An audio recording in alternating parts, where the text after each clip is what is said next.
Hello, everybody. Jeremy Crosby back with another Talking Fitchburg update, continuing our series with learning more about Fitchburg businesses and how they're helping out in the COVID-19 pandemic. Today, I'm joined by Dan Mose, CEO of Placon Corporation. Dan, thank you so much for taking the time to join me. I know you are very, very busy, but I'm so excited to share this real awesome story and work that you and your corporation is working on. Jeremy, thank you for the opportunity. We're proud to be part of Fitchburg, and I'm glad to be speaking with you. Dan, we'll start with for people who don't know who Playcon is and what you do. What are some of the things that you guys do here in the city of Fitchburg and around the world? Sure. So, Placon Corporation is a 52-year-old family business. We manufacture consumer, medical, and food packaging.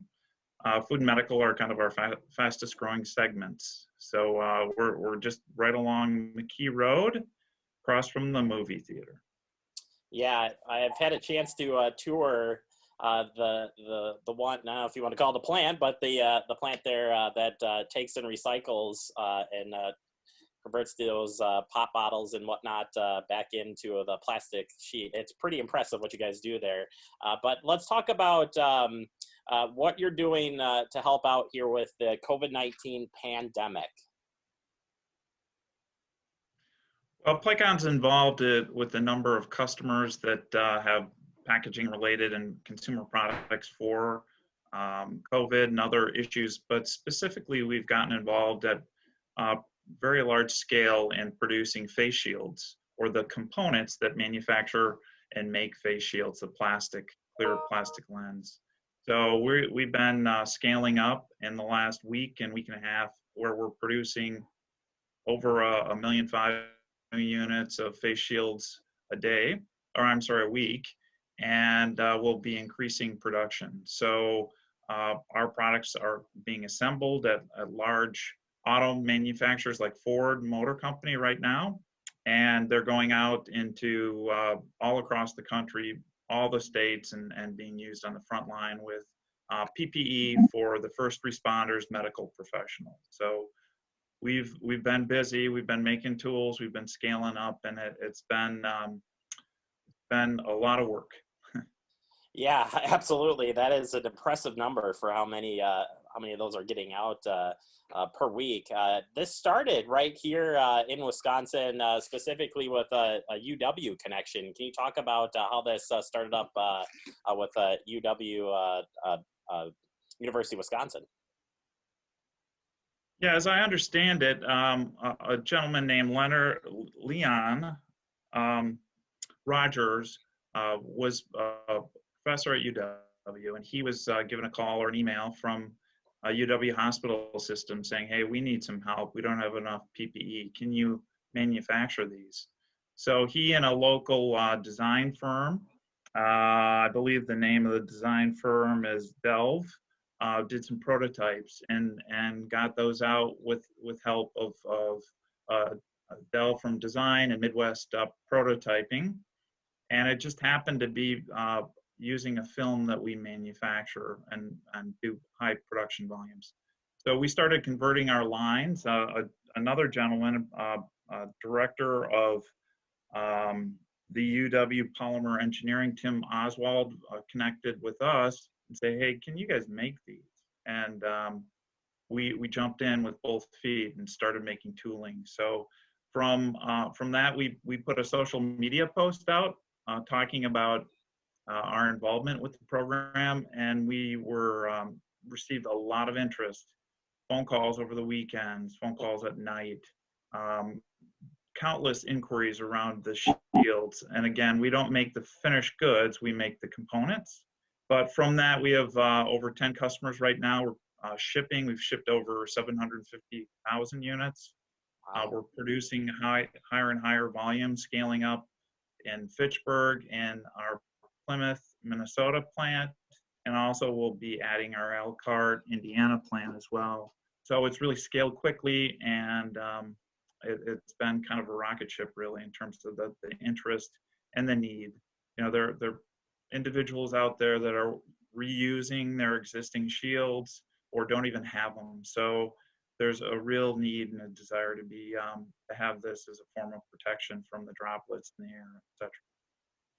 Dan, from your perspective, how we talked about this a little bit before the interview, but this came together really quick when we're talking about mass producing stuff, of any sort.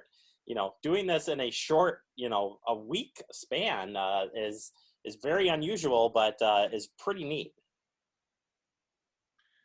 I've never seen a project move this fast. We were contacted, I believe, on a Wednesday from the university and asked if we could send them some plastic. So we just donated it. We said, yeah, take it. You can have it.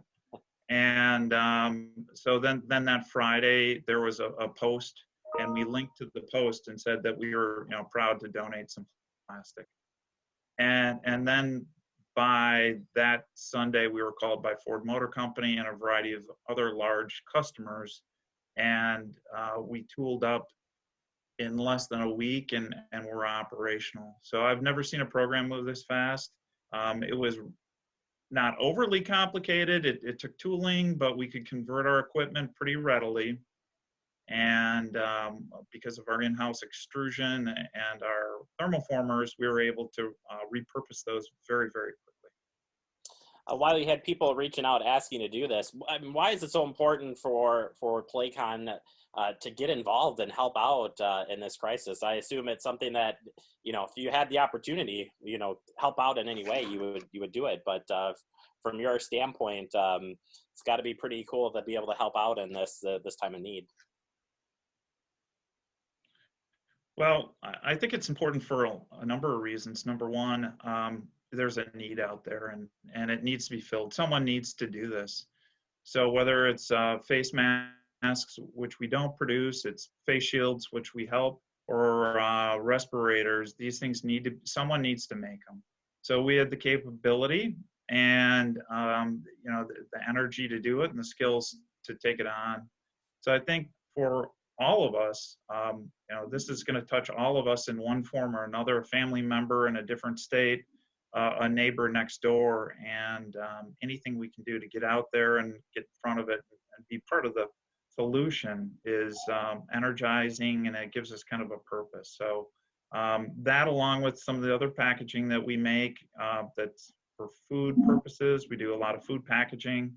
One of our factories out east makes a lot of soup packaging, and you can imagine a lot of soup being consumed right now.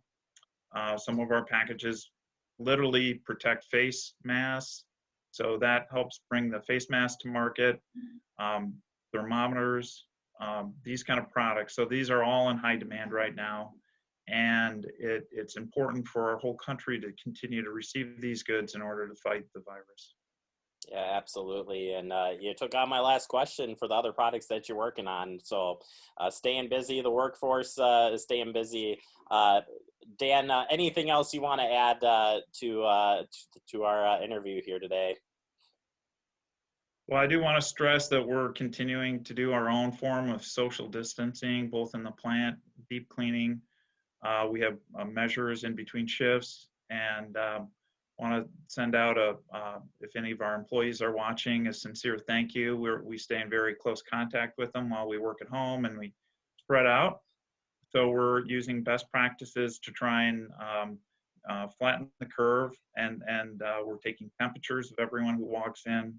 So we've launched very aggressive measures to help keep our employees safe and healthy, and keep us operational so we can do the critical things we need and our country needs us to do. So, we're just all trying to stay at home and fight the good fight when we can, and just here to be part of the team. Dan, thank you so much. I think I can easily, speak for the residents and everybody in Fitchburg. Thank you for everything that you're doing to help out and all the workers at Placon, not only here in Wisconsin, but across the U.S. Thank you, thank you, thank you. And Dan, thank you so much for taking the time. I hope we can check back in with you at a later date and see how things are going. Okay, Jeremy, you take care. Stay healthy. All right, thank you as well.